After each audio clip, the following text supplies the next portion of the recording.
All right, the first weekend of March is officially in the books, and well, it obviously wasn't as Marchy, if that's a word, as we kind of expected, but I will say that was expected if you watched some of the videos here in terms of this being a little more of a chalky NCAA tournament bracket than in previous years or as normal people kind of come to expect. We have our second weekend teams here. So I had an idea. I think let's go ahead and go through and try and restart and predict them through the Sweet 16. But while also going through, I think we can kind of go back over my picks and kind of my thoughts on some of the games that happened, what I got right, what I got wrong. Yes, I'm going to do that. I'm not afraid to admit where I was deliberately, wrong and try and improve and learn from some of the picks in the future. And I'm not shaming anyone who maybe picked teams that were really bad picks or anything. We all have good and bad. I had a guy in my comments really upset with me about my Clemson evaluation. And look at my picks in terms of them and then look at them now. Lost in the first round. But I also had people upset with Michigan and where I had them, and they did really well. So it does go both ways. Shout out to the 5 people that unsubscribed from the channel, probably because I didn't get them a perfect bracket. So sorry about that. But for those of you that stayed subscribed, thank you very much. We'll obviously have more content for you, and there's way more years to come of future college basketball tournament predictions and content and data and everything like that. To be honest, the funny thing is, the bracket that I had is probably better for the normal scoring system over the one that I generally prefer because of the potential correctness of the Final Four teams / title teams and who's actually going to win it all. And to be honest, I'm not just saying this.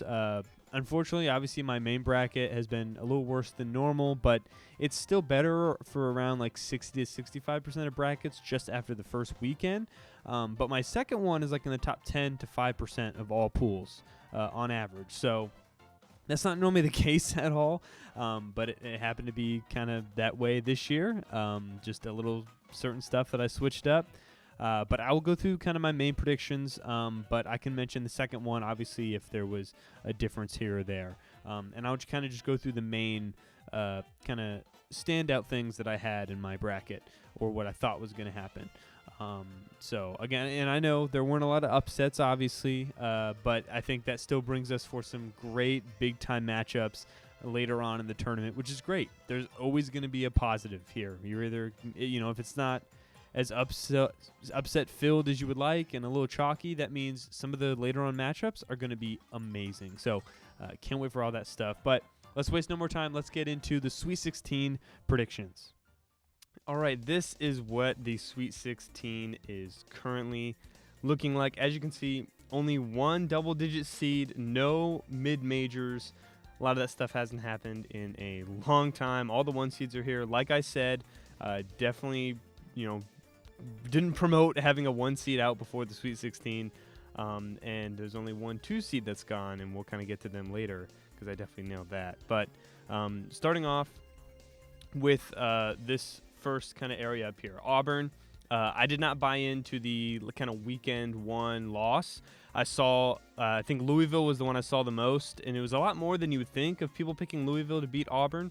Obviously, we didn't even get that because Creighton handled them, which I also was not, particularly high on. But Creighton ended up, actually having a great, shooting game that day, and Louisville was kind of abnormally poor even at home. So that's why they ended up getting the win there. But I haven't really changed my mind on them, to be honest, in this region at least. I will say Janiah Broome has averaged 10 points over these 2 games, and they won both of them, and he's not fully kind of on it. So I think he'll eventually get it together, which I think is only going to increase their ceiling. Creighton shot abnormally well from 3 in their game against Auburn, 44%, but Auburn was still able to kind of stably win and kind of win comfortably by double digits. And that's kind of how they're here. And then Michigan, obviously, they get the really close win versus UC San Diego, and then they end up playing Texas A&M and getting a comfortable win there. This is kind of where my second bracket separated just a little bit because I did have Michigan in the Sweet 16. But obviously my original pick was UC San Diego. and I split it because of exactly what happened. If UC San Diego just didn't shoot as good as they needed to because of the volatility, obviously, of threes compared to twos, which Michigan was going to get a lot of because of their height, it might have been a problem. And this was actually one of like their lower offensive games. The other 11 that were below it, they went 6-5, Michigan. So it wasn't like they blew them out of the water offensively at all. So it was kind of a coin flip game, to be honest.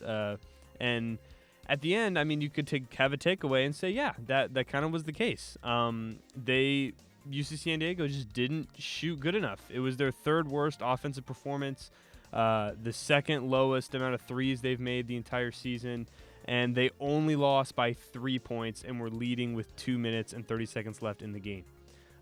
They also just didn't get enough turnovers either. It was kind of around the middle for like games this year with the kind of turnovers that were needed, and that was the big separator. UC San Diego forced a ton. Michigan gave up a ton.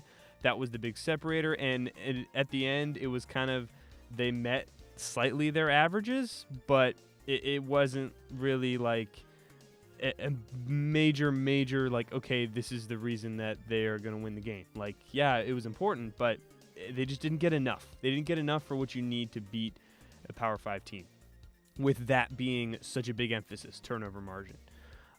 Their best player, it was his worst offensive performance of the year in Awania Tate-Jones, and he fouled out around the middle of the second half. Only took 5 shots the whole game. He was 3 for 5, but he only took 5 field goals the entire game. They were down 41-27 at the half and then came back to lead, and they had some poor officiating objectively kind of go against them a little bit. So, no, I don't really regret that pick at all, to be honest, the UC San Diego pick, because I definitely would have split it, and that was kind of the idea. But it's much closer and obviously was a good ideal matchup thing. Just sometimes the ball doesn't fall your way, and just a little bit better, and they could have won. So don't regret that at all. And then Michigan, they ended up coming back, and they beat Texas A&M, which I didn't even have because I had Yale in both of them, which I probably wish I did split. I wish I split A&M in one and Yale in the other. Which, you know, by the way, I was aiming for some kind of 13 or 4 upset because of how this tournament, in terms of correlation score, meaning how close is it to other previous brackets in terms of the strength of each team, all the ones that were similar to it had at least one 13 over a 4 seed. And this top 4 was just so good, like we kind of said already, that there were just none. And I think that was a realistic possibility. And obviously it came to fruition here. And that probably should have been something I took into account a little bit, like, hey, it could be 0, so you should have it split. But I mean, that one, it says, 80-71, but that one was kind of relatively close as well. Yale wasn't really far off in anything, and they didn't have like any eye-popping statistical failures. They shot like kind of normal from 3, around average, but just like the -4 or the -2 in terms of offensive rebounds and turnovers that A&M was able to grab, that's just 6 more possessions for them, and I think that was just kind of the amount they needed. And plus, Yale just could not really stop points in the paint at all, not even a little bit. It was their highest 2-point field goals allowed the entire season, their second lowest offensive game this season. So really unfortunate, just a bit less possessions given away, and the defensibility in the paint just a tiny bit better, plus maybe the slower start didn't really help. And honestly, maybe I think just two of those 3 things, if just 2 of those happen, then I think we probably see a Yale win, to be honest. So I'll take those 2 losses on my sleeve. I will. I don't regret those at all. I just wish the only thing I did was split Yale in one and A&M in the other. But I went big for it, and sometimes it bites you. But Michigan just totally turned it up in the second half in their game versus A&M.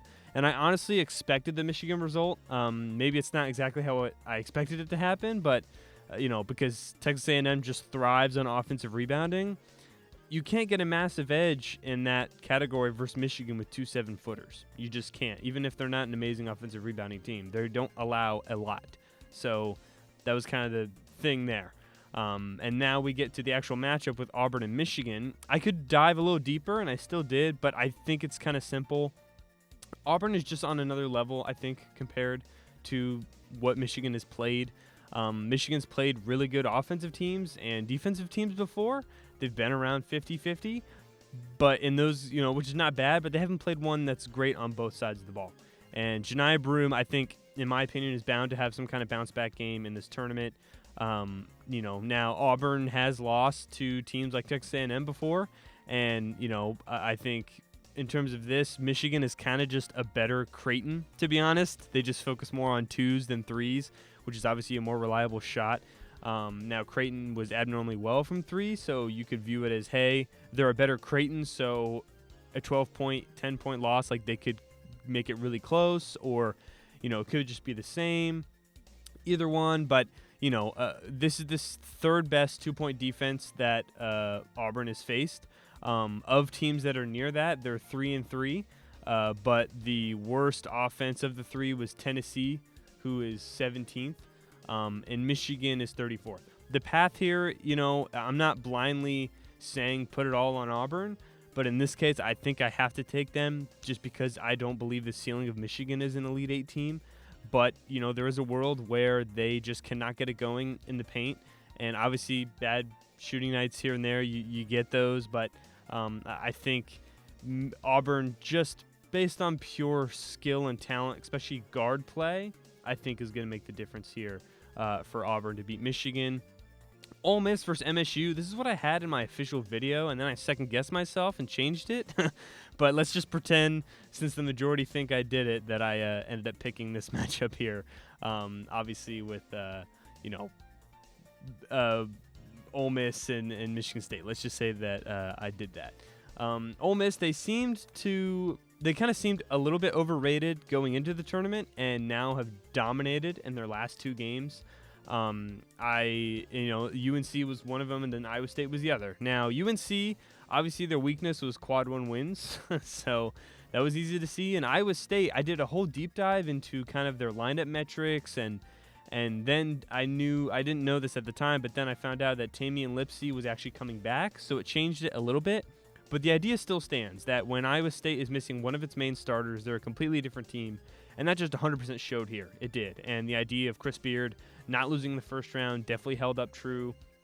I think, UNC, obviously, if there was the possibility that they shot lights out because they had that offensive talent to do so, yes. And they did come back a little bit. But I think the idea and point of I should have been more strict on they literally barely have any good wins, and Chris Beard teams don't lose in the first round. And that should have been something I think I kind of emphasized even more, as I did have it split UNC Ole Miss 1-1 in the first round, and then split as well Ole Miss Iowa State in the second round. They're very balanced with a lot of experience. They're top 25 in offense and defense, top 3 in experience. Their only 2 losses this month are 2 1 seeds, Auburn and Florida.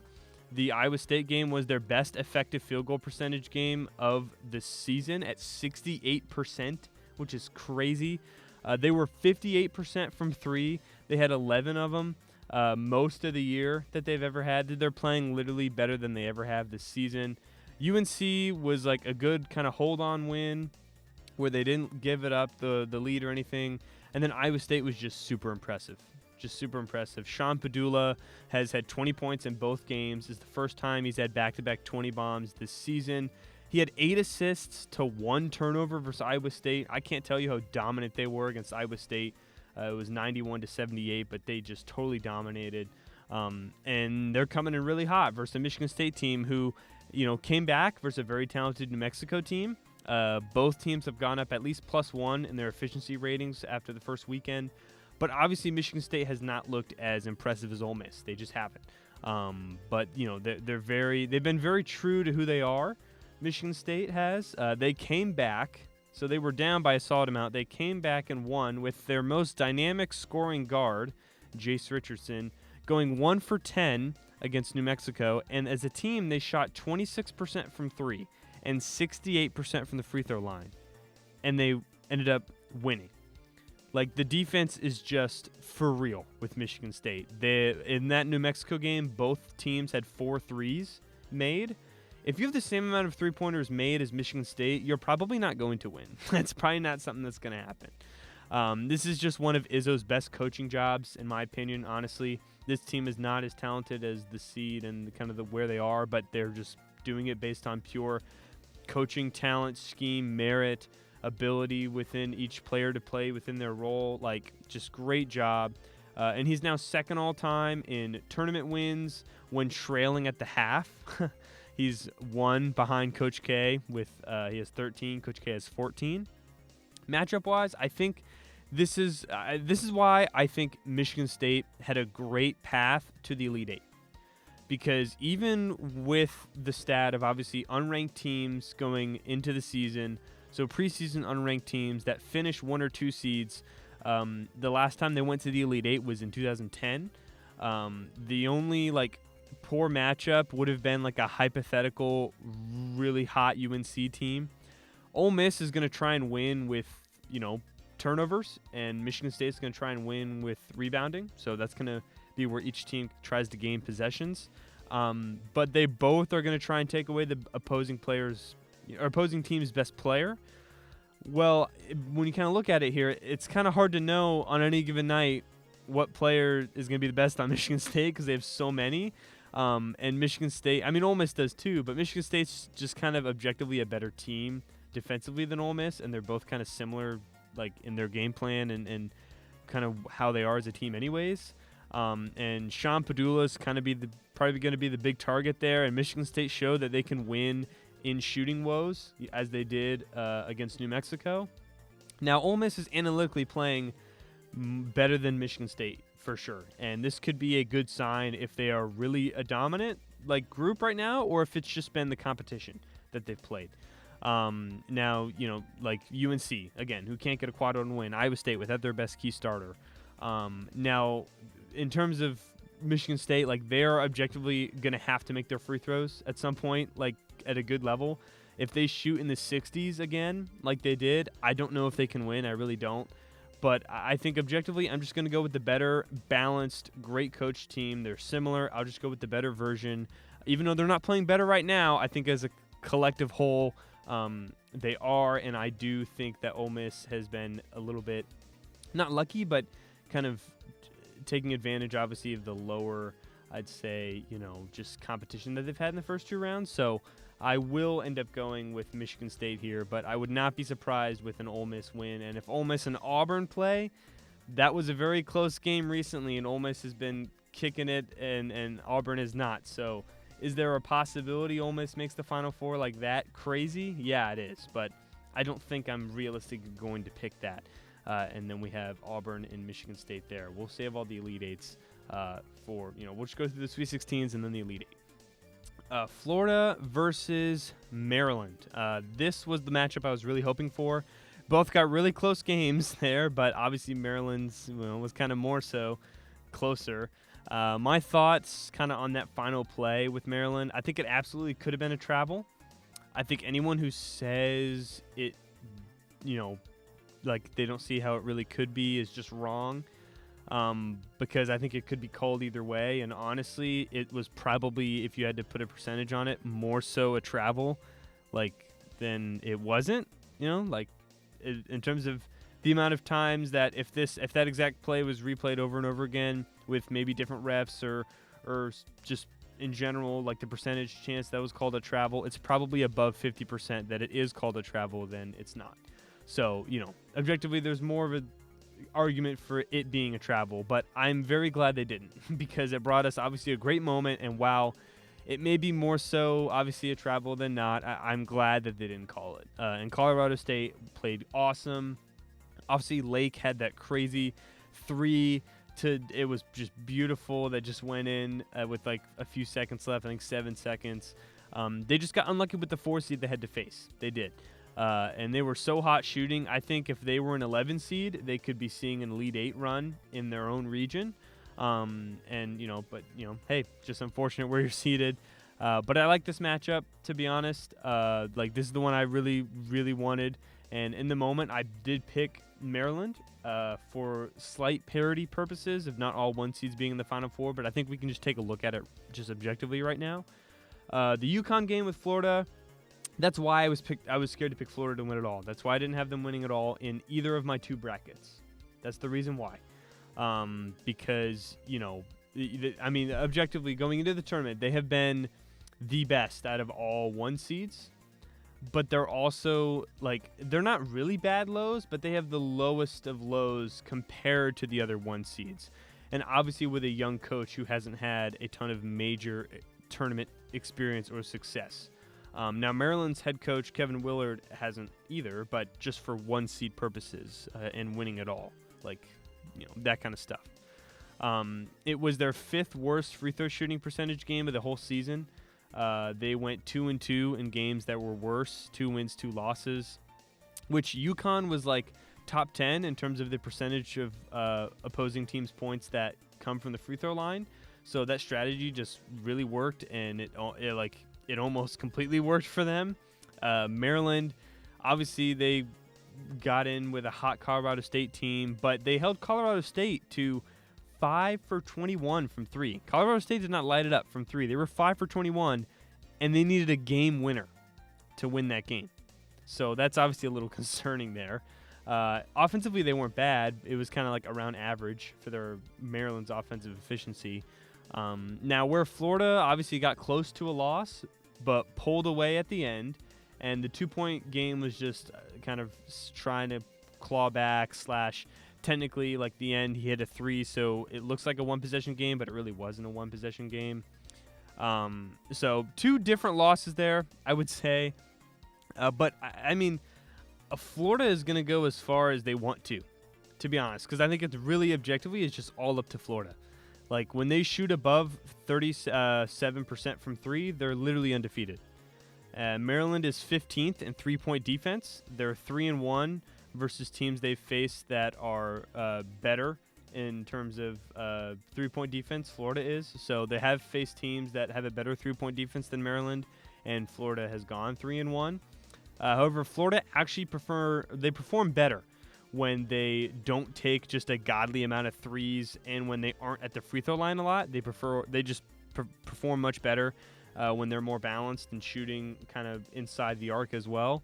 And Maryland is on the lower end of both of those in terms of where their opponents' points come from, with the majority of them being on the inside. About 54% of Maryland's opponents get their points within the 2-point field goal range, which is top 30 in the country. So I think in terms of just play style defensively, Florida does kind of prefer that because they don't want to be shooting a lot of free throws like they did against UConn, and they don't want to just get in a 3-point chuck 'em up battle. And it's 2 really good starting 5s. The Crab 5, obviously, and then Florida's starting 5 is great. It's hard for me to go with the objectively worse option in Maryland. I hope they win, but Florida has beaten really good defensive teams, and it could obviously happen again. Maryland has a better kill shot margin and a top 5 defense, so that's big for them as well. But offensively, Florida, they just have it. They really do. And Maryland, I just don't really think they are going to try and get guys in foul trouble, and they don't want to play the foul game, and that's how UConn almost won, and it's because their lack of depth, obviously. So, again, I really wanted to pick Maryland, and that's what I picked in my first bracket. In my second, I picked Florida, and looking at the matchup-wise, obviously, I think Maryland could totally win, and it's a hard matchup in general because Maryland's so good. And, Maryland, I think if you compare the 2 games, Maryland was better in the Colorado State game than Florida was versus UConn. That is true. So I think you could just look at that and pick Maryland. But just for the point kind of wise in terms of how Florida likes to play and how Maryland likes to defend, I think it does favor Florida, so I'll go them. Texas Tech and Arkansas. It was the only double-digit seed left in the tournament right now is Arkansas. Obviously, they beat a disappointing Kansas team, and then they beat St. John's, which, while I want to say I told you so, and I probably still am going to do that, I didn't think they would lose to Arkansas. That's not the team I thought that St. John's would lose to. But, again, for this game, no real one player kind of dominated offensively for them. and their defensive game plan, Arkansas's, was just great, and they had a bunch of contributors. They were 2 for 19, Arkansas was, from 3, and they still had a better three-point percentage than St. John's, which is crazy. And I mean, yeah, St. John's, we can talk about them. I mean, hey, I saw a lot of St. John's to the Elite Eight, and I saw some St. John's to the Final Four. I even saw them in the title game. Not as much as Michigan State to the Final Four, I would say, but it was a good amount. It really was. Now, did I think it'd be Arkansas without their best player? No. But just the thought of St. John's failure, like, that still stands of something I was adamant about. I brought up the defensive anomalies. Of you being top 10 in defense but below 50 in offense. They ended up finishing 22nd or 65th in offense and 2nd in defense, according to Ken Pom. Teams like that have made the Elite Eight still 0% of the time. The sample size wasn't high, but it still does stand. St. John's, it was their worst shooting night of the entire year. They went 28% from the field. Arkansas was 2 for 19 from 3. And they still lost the game. St. John's had 12 more offensive boards, and they had less turnovers. Their best player, R.J. Lewis, 3 for 17 from the field. It was his second worst game of the season, according to offensive rating, aside from their loss to Creighton by 1 point earlier in the season. The offense, again, it just wasn't good enough. It wasn't good enough. And Arkansas was kind of one of the last SEC teams to even get in. Injuries a ton without their best player, much younger. Like, I definitely didn't think Arkansas would be the team to do it. No top 2 seed that has started the season unranked has ever made the Final Four. We brought that up with Michigan State. Could it change? Maybe. But it's hard to even get in the Elite Eight. And so I think just even then, I'm glad I didn't have them in the Elite Eight there. Since 2013, every single tournament has had at least a 5 seed or lower make the Final Four. 2008 was the only one of recent seed that had all 1 seeds, and only in terms of the overseeded underseeded chart that we've had, only one overseeded 2 seed has made the Final Four, and that's because they played an overseeded 3 seed and an overseeded 1 seed, and St. John's was technically an overseeded 2 seed. And obviously St. John's and Michigan State technically both fit these categories. St. John's, they sat at the 11th lowest in history for the percentage to make the Final Four. No one below 14% had ever made it, and they were at 11.4. So all the signs to not pick them to go far were there, and I hope you listened because I also was trying to promote that as well. And the record just objectively, it was a great record, but it was because the Big East just wasn't as good this year. And now there's no Big East teams left in the second weekend.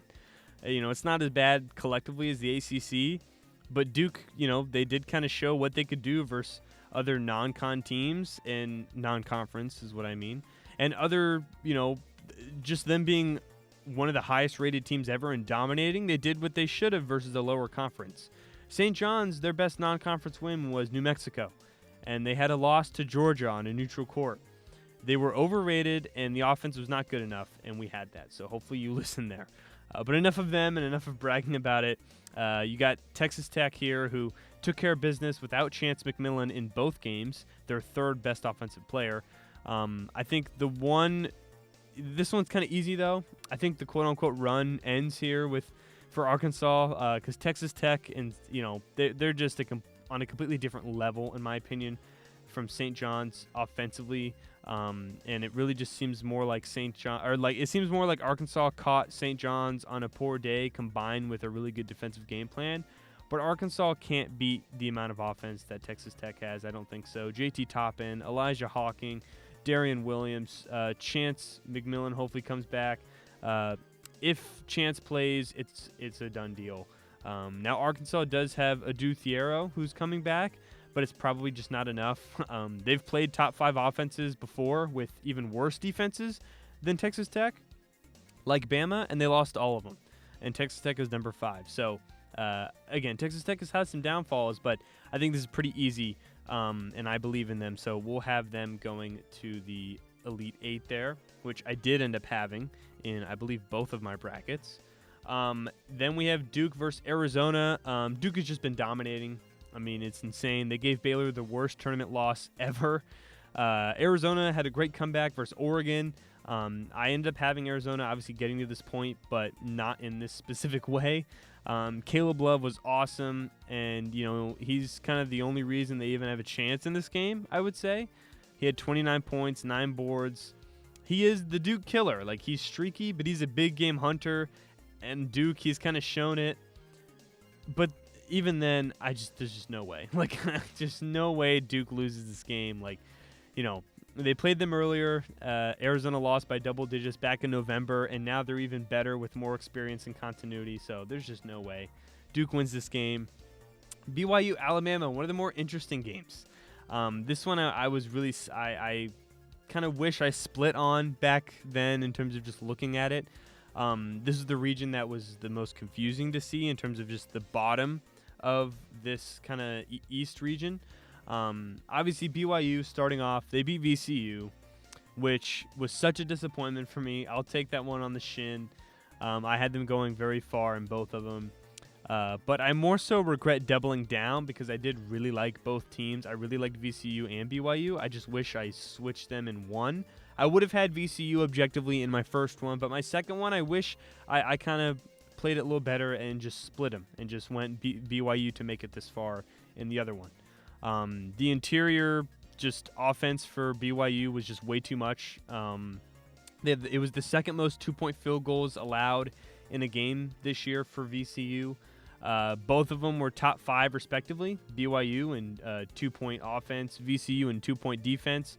So clearly it was just a step up with a really good and hot Big 12 opponent here, which, obviously, that happens all the time when trying to predict matchup upsets. Like, these lower schools are going to play worse teams all the time. Sometimes it's just the other teams are much better than anything they've seen. And, they got to be on their A game, and that just wasn't the case offensively, mainly for VCU. They didn't get to the free throw line, like, at all. They had 6 free throws the entire game. That was the lowest of the year. They really just underperformed offensively, mainly just on their own merit.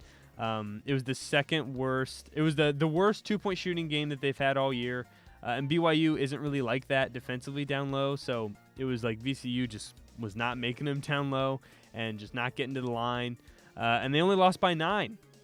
They had 9 more possessions as well. So it really lined up on paper for VCU. 9 more possessions, all that horrendous shooting stuff. BYU's not really like that defensively, and they still, end up losing. So I think I'm not fully regretting that either because that was very much on the table as well. And then BYU goes on to beat Wisconsin. It was a really close game, but I think, as I said, I would have had this anyways, BYU or VCU, to the Sweet 16. That was what I was looking at. But it was very close, 91-89. 3-point shooting was basically the difference here. Both of them had 12 3-pointers made. One of them took 26 shots, and the other one had 35. BYU had 6 more turnovers and way more fouls, and they still were able to win. They just made way more shots inside. Wisconsin also had 6 missed free throws, and they're one of the best free throw shooting teams. So, still a great percentage they had, but maybe that helped out a little bit. Again, close game, and it really came down to just a few stats here and there. John Tonje, he had an amazing season. Shout out to him. He took a poor shot at the end, but that's all he makes. He just makes tough shots all the time. Finished as a top 10 player in the country, so that's great for him. And then Bama's road was just really weird. Robert Morris game was much closer than it probably should have been. But then the matchup I was anticipating, the one on paper that was such a value. And I am never, ever taking frickin' St. Mary's to go farther than round 1 ever again. Ever. The shot volume, the pace adjustment, it favored St. Mary's so much, combined with Alabama's injuries. And in this case, it was that they had their worst shooting night of the season. They shot 34% from the field. 34% from the field. They had 14 more shots than Alabama and lost by double digits. They had 14 more attempts at getting a shot than Alabama and lost by double digits. They missed so many easy gimmies inside. I was losing my mind. They looked anemic putting the ball in the basket close up. It was like they were just chucking them when they're 1 foot away. I'm like, what are you doing? They had no skill in terms of softness at the rim and a skill there. It was just terrible. It wasn't ideal defensively. It was the first time they give up 80 points in a game in like forever, but they weren't completely like poor defensively. And if they weren't just an absolute complete pile of trash offensively, they could have won. They totally could have. Just making half of their extra possessions, their 14 extra possessions, and if I assume it's just all 2-pointers, they would have tied this game at the very least. So it was just so annoying. I still would have done it and at least won having St. Mary's beat Bama, but oh my God, the game was so rough to watch. It was so annoying. But now to the actual game, BYU versus Bama.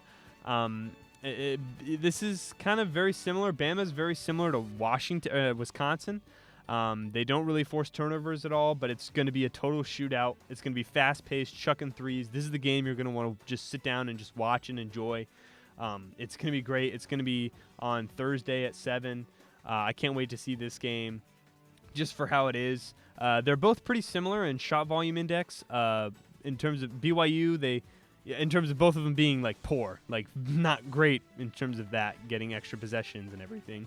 BYU has played like the better team in the tournament. Absolutely. They have a better kill shot margin than Bama, but Bama gives up like the least amount of kill shots of any team in the tournament. But it's not because they are good at stopping it. It's because they score enough offensively that they almost never go a stretch where the other team scores 10 and they personally score 0. Like that's the reason. It's not because they stop the other team from scoring. It's because they're rarely ever going to have a time where they're actually going to score 0 points for an extended period of time. Bama has played a lot of good offenses of ones that have been in the top 10. They won one game on a game winner versus Auburn. The rest of them they lost. So that might be pretty intriguing there. BYU is 9th. Bama is going to be the best offensive team that BYU has played. Anyone in the top 10 that in terms of offenses, 3 times they've lost. So both teams have played really good offenses before, similar to them, and they haven't really won them aside from Alabama winning it against Auburn.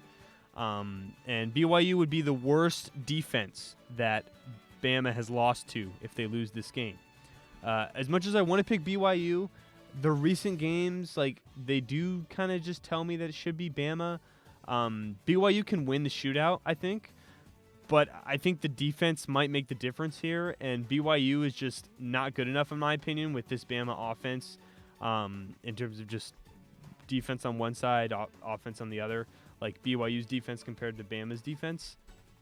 If Bama is shooting like fine and they fall into some turnovers, they always win.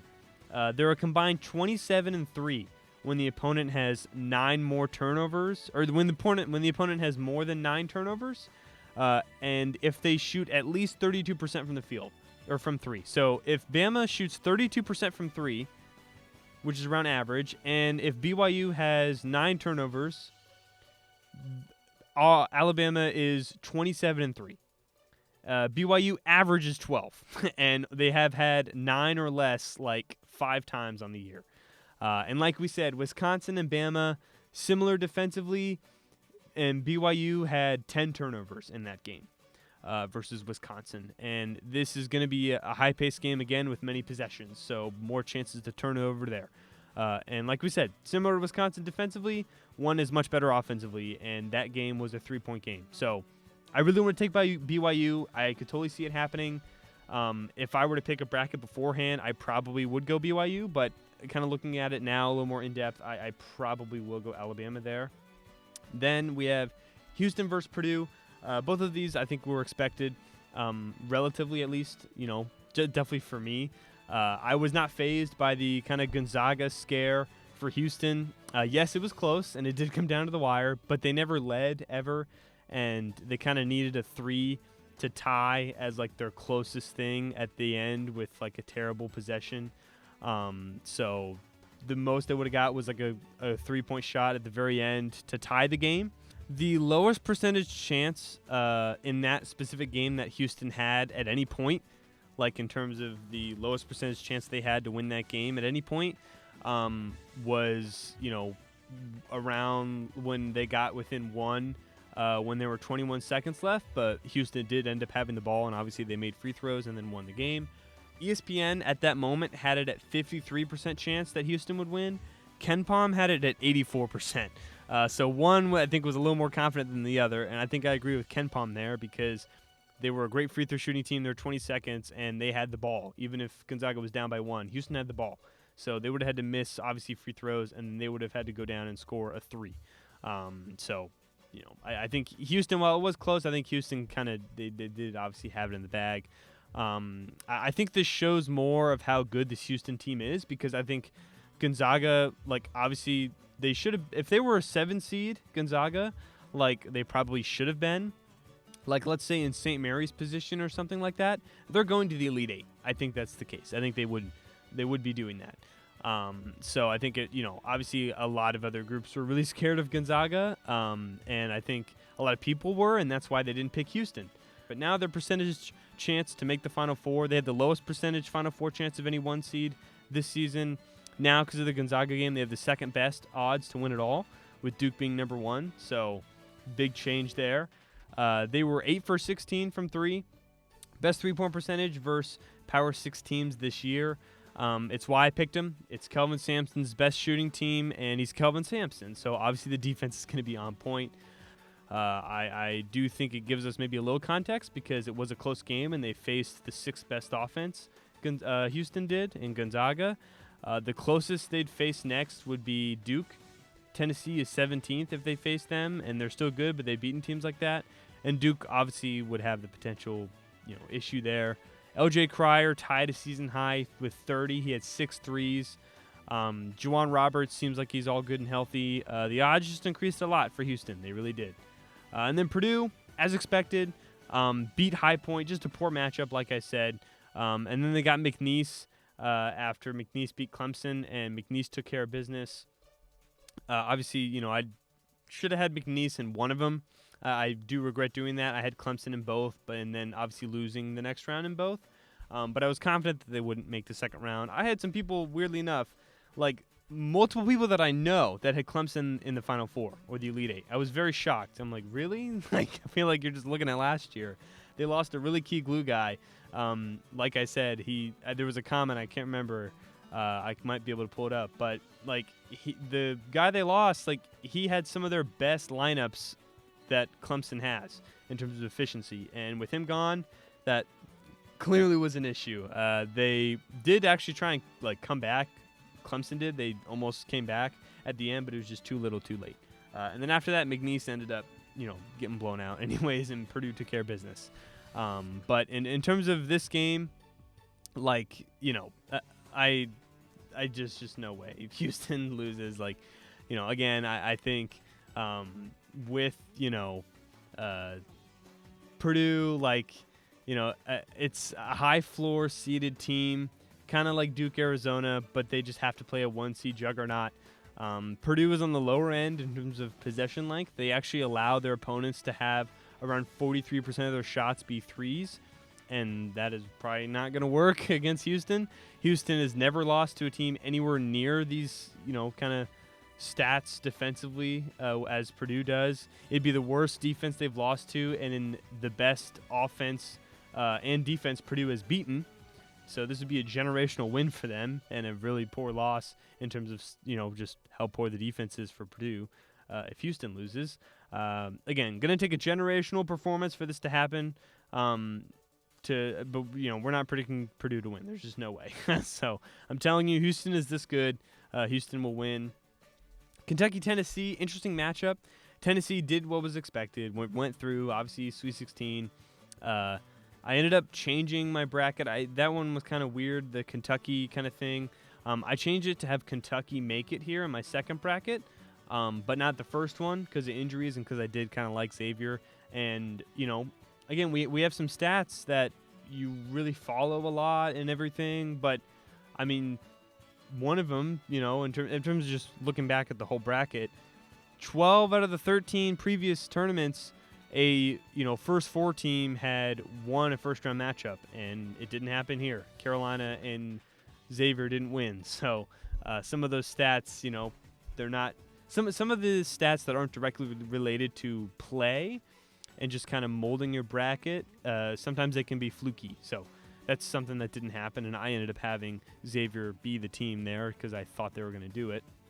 But they obviously didn't. Illinois won, and Kentucky obviously beat Illinois. Both teams did not shoot well from the free throw line, but Kentucky dominated the turnover battle, dominated. There were a three possession stretch where Illinois would just turn it over and Kentucky would just take it back for a bucket 3 times in a row. It was just crazy. Now, Kentucky has beaten Tennessee twice already. However, Jackson Robinson, a top 3 offensive player for Kentucky on a very loaded and deep team, he did play in one of them, but not the other, but they still ended up winning both of those. Shot volume does favor Tennessee, around 5 extra possessions, which I think really helps.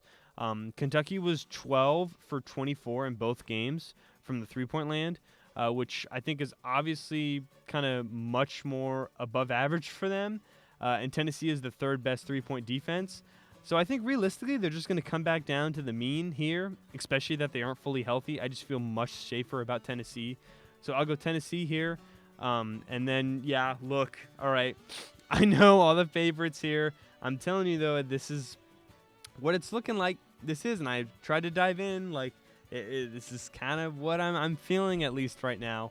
And then in terms of Final Four or Elite 8 picks, Auburn versus Michigan State. Again, a team unranked in the preseason, but they finished as a 1 or 2 seed, has never made the Final Four. If there's a coach that could do it, it would be Tom Izzo. It would. And if it's Michigan here, if Michigan does get the best of Auburn, because maybe Auburn obviously isn't playing at the level that they, resume says, I do really like Michigan State here. But Michigan State is very consistent, and that's why I'm confident in saying that if they face Auburn, they will not win. Because I can look at it just straight up and say, Auburn is just better because we know what Michigan State is. Michigan State has faced good offenses and won. Purdue. They've faced good defenses and won. Maryland. They have faced nothing like Auburn. I know people don't like Auburn, but they are being, I think, blinded kind of by their recent regular season skid. In my opinion, I think towards the end of the regular season, they kind of already sealed everything up, so there was no reason for them to just go crazy and win all these games. And then the SEC tournament, obviously they did end up losing, but it was to a very good Tennessee team, and it was very close.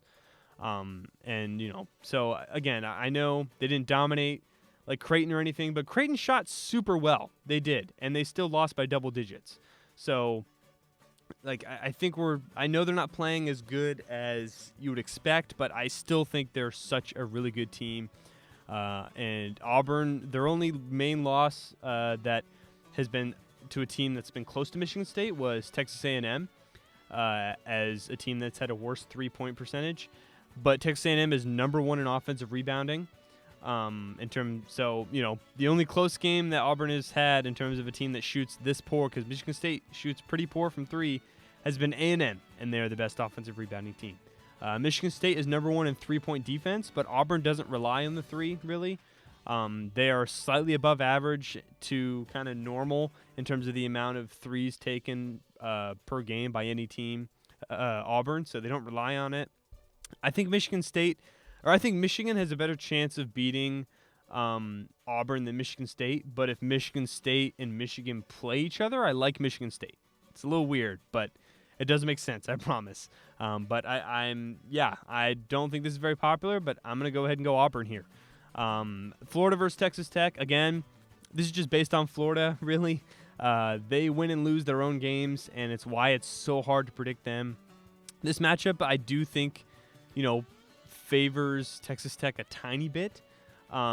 Texas Tech doesn't force turnovers, and that is how Missouri beat them, Texas Tech is obviously better than Missouri in terms of defense. Offense is slightly better. Defense is definitely better than Missouri. Now, they've done it before in terms of Texas Tech. They've beaten Houston and that was a great win. So they've had the highest of highs, and ideally they'll be healthy.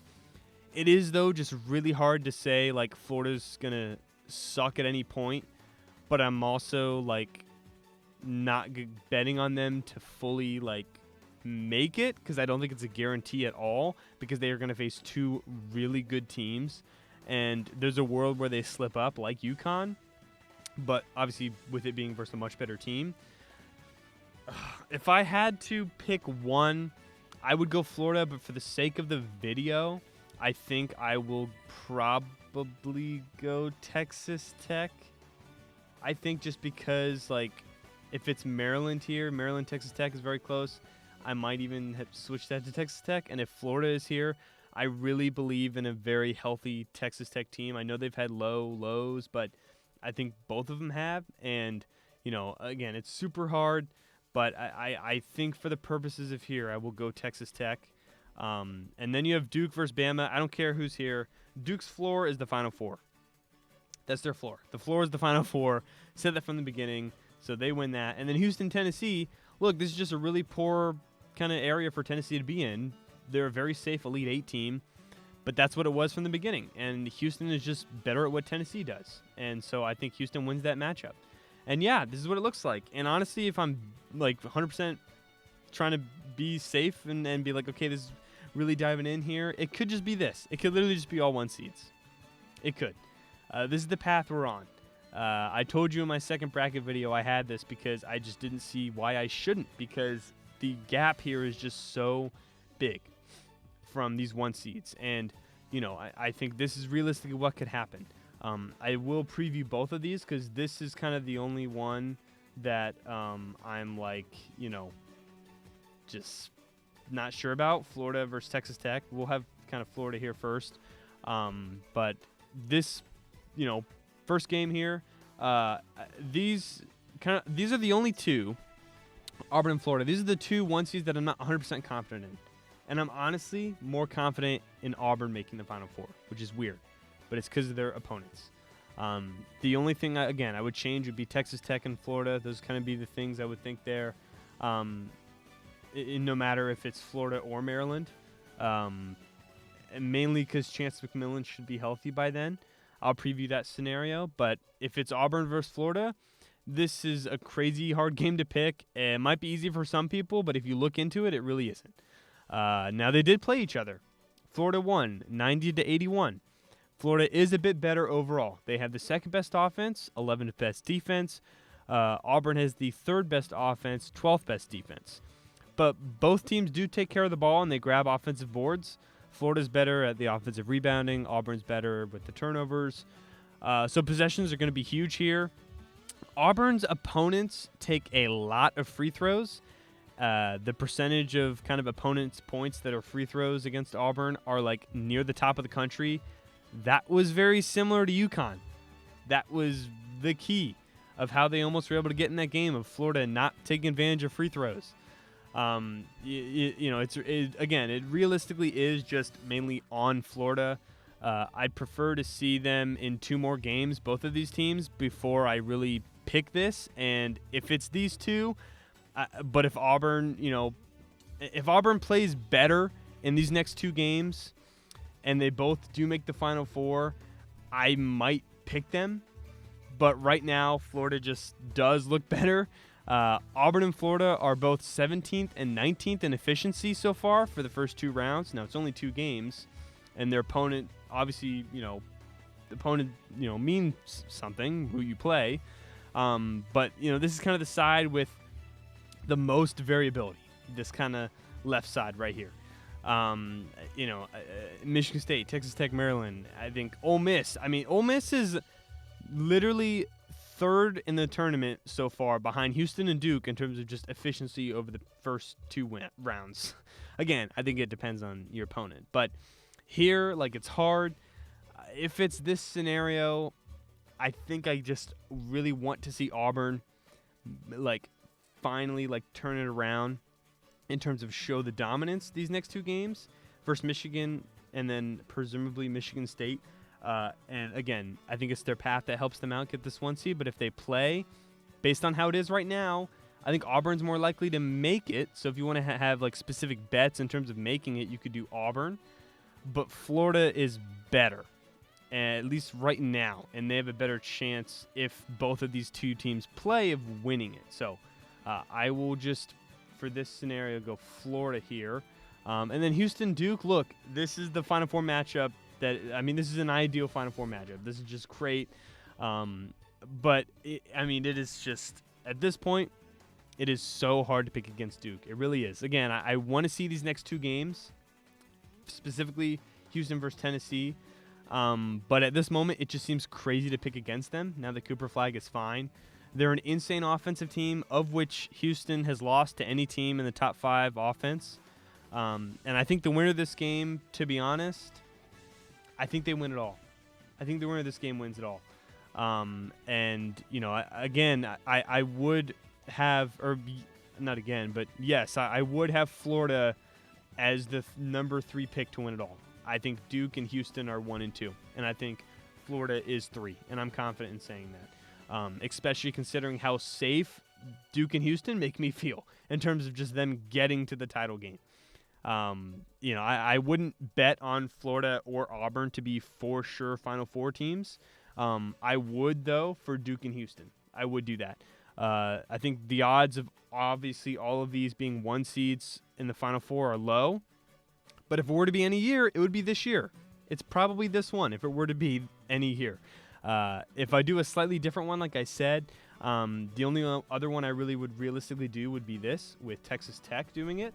And like I said, in that scenario, I think Auburn just has a better chance, and I really wouldn't switch any of these. Again, if the World Michigan wins, it would be Michigan State, and if it's these two, I would pick Texas Tech. That'd be kind of weird. And obviously, if it's Florida here, I'd pick Florida. But if it's kind of this scenario, with these two, I guess I would probably go Auburn. And then if I would have a different scenario, obviously I'd go Houston. But I think Houston or Duke are going to win it all, because Florida is obviously going to have a harder time getting here. And when they get in this game, I just really like one of these two schools to win it all, man. I really do. I think they're good bets to have that. And so I would have them there. So let's have this hypothetical scenario, which this is, kind of what I had in my first bracket, just Maryland slightly there. If you want to do this, hey, that's what it was. But the one I feel better about, at least if we're switching it up, not all 1 seeds, it's this. So recap. You want this right here? This is what I think. The only other one that I also am I'm not fully pressed on one of them, but the only other one I would do would be kind of this one, and I think it might be a little more likely, but it would be Duke or Houston winning it all. That'd be what I would think. But let's see how it goes. We have no idea. We will come back when the Final Four group is set, kind of reflect. Obviously, again, sorry if I disappointed you with my original bracket, but I kind of went down through some of the ones that I felt good about. I think just in terms of betting purposes, again, for this, I think I would not just go all in on Florida or Auburn to make the Final Four, let alone win the title. Duke and Houston feel like solid, like safe Final Four teams, and I would bet on one of those to win it all. I would not bet on a Alabama Final Four. I would not bet on a Michigan State Final Four, because those just seem like the upside is just not as high for what the odds would be. Again, just based on I know the Final Four stat I brought up with Michigan State, but, even then, it just does not really seem like a Final Four team. It really doesn't, and I've seen a lot of people do it. If you like that, that's fine, but all the stats say that that's not the case. But it's that or technically all 1 seeds, unless Texas Tech or Maryland pull off an upset. But we'll see some amazing matchups coming up. Keep an eye on Florida, Maryland. Going to be high matchup, obviously. BYU, Bama, super offensive. I think some of these crazy ones, Michigan State, Ole Miss, Michigan, Auburn, those are going to be just really tight. Great games. Elite Eight looks great. Final Four. Hey, don't be sad. There's not a lot of upsets.